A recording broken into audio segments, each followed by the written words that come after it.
why heads together and why mental health?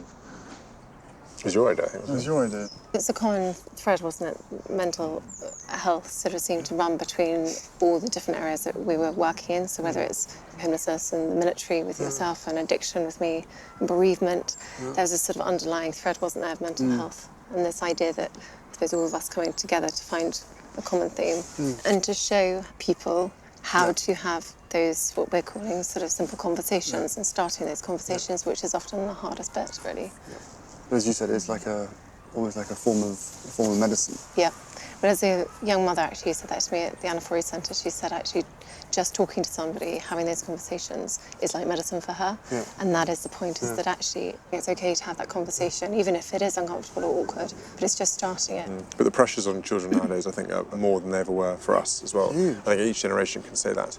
You've got so many things to worry about now, whether you're struggling for exams, whether you're struggling with home life, whether you're struggling with friends. Then you have the social media angle. You can understand why, that coupled with the fact that you don't get out of the house because you're staring at a screen the whole time, there's got to be a lot of issues that are going to build from that if you're not careful. And it's always sold as though everybody else's life is perfect. Yeah. That's the problem. And therefore you think everyone else's life is perfect, there must be something wrong with me. If you can have a family environment where you can talk openly about your issues, that makes for a better family, better preparation, probably working better at a job, doing better at school, so it just goes on and on and on. Because you often speak, don't you, about the emotional changes that sort of even you've gone through. And I think a lot of parents hopefully can, I suppose, identify with that, in that, having a child, particularly your first child, is such a sort of life-changing moment. Nothing can really prepare you for that. Remember the first few days with little George, you have no idea really what you're doing. No matter how many books you read, nothing can prepare you for it. There's no rule book, there's no training that teaches you how to do it. You just have to learn from previous generations and hope that you can translate it into what you want to do. You remember up in Anglesey, so we'd had a couple of weeks of sort of family support, and then you were keen to get back to your work, and I was like, no, I'll come with you, of course, yeah. So we scooted off back to Anglesey with George. Those first few weeks, were Steep learning curve. A steep learning curve, massively. When you have children, it really does put your own emotions and your own life into perspective, and it's been very, very interesting understanding, why I get so upset about some things or why some things affect me. I thought I was quite, fairly sort of straight down the line, but I'm actually quite, I feel quite a lot more than I used to. Do you feel that particularly with the work with the air ambulance? I feel like I take on a lot of the family cases with me, take them home, which I find quite hard. And luckily we've got a good support network at work, and just talking about it amongst all of us and being able to, understand the process and hear, good news and bad news, but follow some of these cases through to the end is quite important.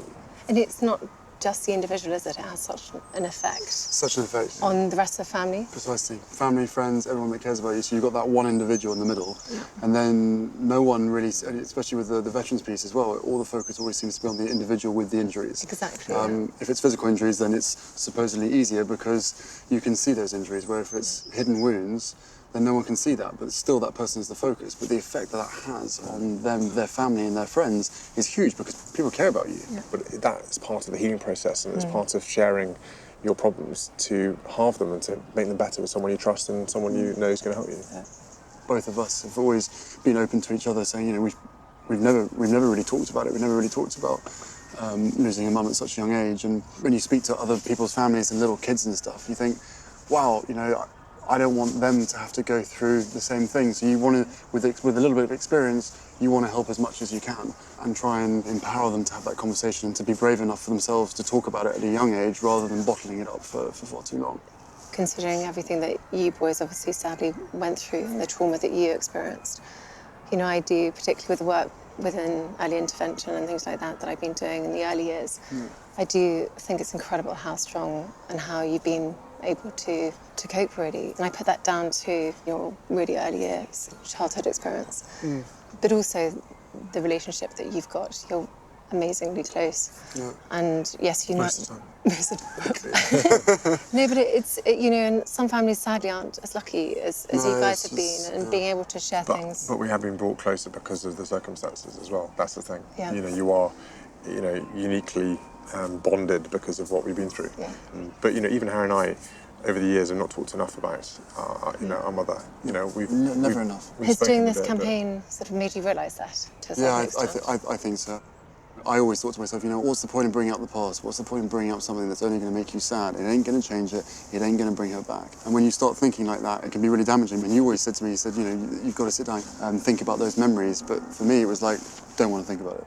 Yeah, but I think what must happen with us and must happen with others as well is that you have to prioritise your mental health. Yeah. You have to say to yourself at some point, because it's very easy to run away from it, to walk away from it and avoid it the whole time.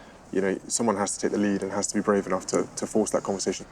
This coming Sunday, the London Marathon Yeah. is to some people a year in the making. I mean, this is their opportunity to put closure on an issue. This is their opportunity to be part of something amazing, and it's just really exciting for all of us to be part of it. I think 30-odd thousand people coming together. You know, 300 and now 700 runners for specifically heads together.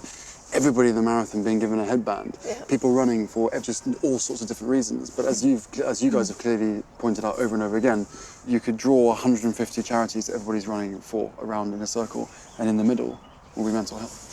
It's the one thing that binds everything together. Yeah. And so many of the runners that we've met have been so energised, haven't they, by others having sort of these conversations around them, but also feeling like they're part of this change and this sort of progression towards sort of, I suppose, a more open society, really.